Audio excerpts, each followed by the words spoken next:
Well, the holiday rush is on. We've been seeing the scenes all across the city. The stores are packed to the brim with last-minute shoppers. And lines wrapping around the block to get that perfect food for your family feast. While the holidays are meant to be a festive time, they can get a bit hectic, causing some stress for some people too. Absolutely, and News 12's Arnold Davik sat down with an expert for tips to make sure we don't get overwhelmed. Busy travel days, the shopping chaos, and uncomfortable conversations around a dinner table are all things many of us will experience this holiday. Even though you would see holiday spirit around there, people being cheerful around you, but yeah, a bunch of people are stressed out about it. Dr. Deval Zaveri with New York City Health and Hospital says that stress can take a toll on you. Fatigue or feeling exhausted. So what can you do to make sure it doesn't get to you? Self-care is really important as well, while you're focusing on other people. Maintaining a good level of sleep, exercise, keeping yourself hydrated. I know holiday parties are something like drinking, and so everything in moderation, I think. Dr. Zaveri says stress can come from other things as well. There are people who are busy, who are working, don't have time off, or have families living far away.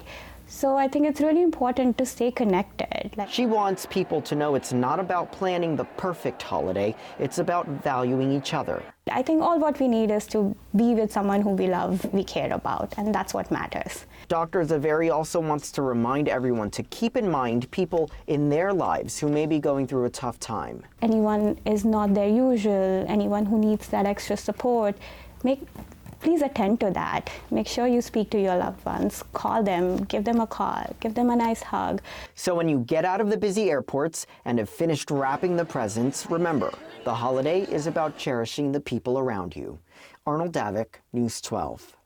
And while Santa hasn't even come yet, it will be time to tree cycle your tree before you know it. So easy here in the city. A couple of options for you. Option one, just leave it on the curb. Sanitation crews will start curbside collections on January 6th and they will run through January 17th. Don't forget though, the sanitation department likes those trees naked. So make sure no ornaments, no decorations left on the tree, and don't put it in a bag. That's because when they're collected, the trees will be turned into compost for the city's parks. Option two, you can drop your tree off at a Mulch Fest site. There are 67 drop-off sites and 32 chipping sites across the 5 boroughs. For a list of locations, go to news12.com, click on numbers and links. A community activist wraps up his Sinatra singing tour of Brooklyn senior centers and nursing homes this holiday season. Let's fly, let's fly. Pack up, let's fly away.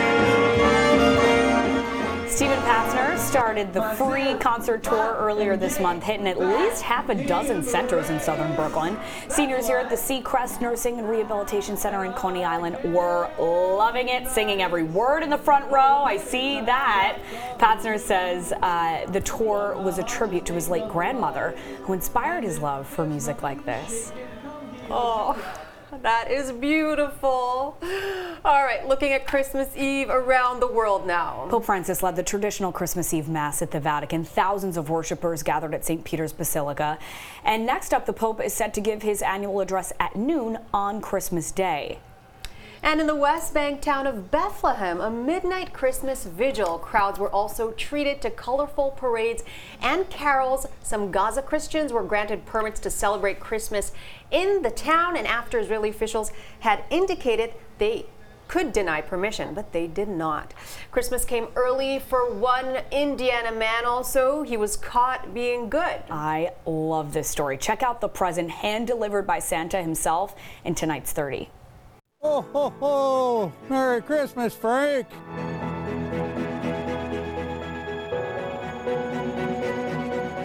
I've heard you've been a very generous man this year. How about the title to a new car?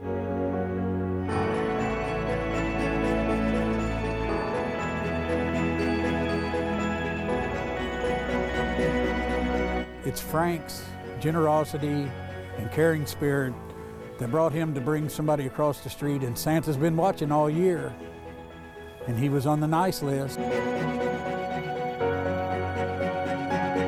We've been through a rough year, and it really reminds you that there are still good people, and it's just very rewarding to know that people are out there and care. So beautiful. Top of the nice list. I love and that. Love that. Don't forget, you can always catch the 30 on our Facebook, Twitter, and Instagram. You just got to search for News 12 BK. All right, Santa must have taken a brief vacation before his big night. The big guy spotted water skiing in Alexandria, Virginia. It's an annual Christmas tradition there since 1986. Ooh, it's got to be cold out there on that water, even bundled up like that. That's hilarious. Yeah, just try not to get wet, Santa. Yeah, then the problems really start. That's true. Yeah. Freeze right up. Yeah, well, you know, we've been dealing with some very nice weather the past couple of days. Yeah. We are lucky. There's no snow in the forecast, so if you're looking for a white Christmas, it's not going to be here. You got to go travel someplace further north or northwest. Taking a look at the forecast, what we can expect for Christmas Eve. Mostly clear. Temperatures in the low and middle 30s, so not a bad evening. We're going to be on the cold side of things, but very, very tolerable. Taking a look at Christmas Day, 45 degrees. Sun and clouds, especially during the second half of the day, so no worries out there whatsoever. If you have to get on the area roadways, you should not have a problem. Just make sure the car is in good working order, and remember, you're not going to be out there by yourself. We're going to continue to see a quiet night, nothing much going on. Temperatures ranging from 36 to about 41 degrees across the 5 boroughs of New York City. Winds now coming in from a northerly direction. Going to feel a colder night outdoors there. We're not going to have a whole lot in the way of cloud cover either. Just some high thin clouds passing through from time to time. We will notice a bit more as we get into the second half of our Christmas Day. And notice precipitation free. The next chance we could see a little bit will be on Friday, and it will be in and out, not much out there whatsoever. So if you have any plans on being out, weather is definitely going to be our friend until we get to Sunday and Monday when the rain returns. So we'll go from the 40s back into the 50s. Overnight lows, they'll be in the 30s and 40s overall. Merry Christmas. Make sure you enjoy the holiday. Be safe. You're watching News 12 Brooklyn. Local matters.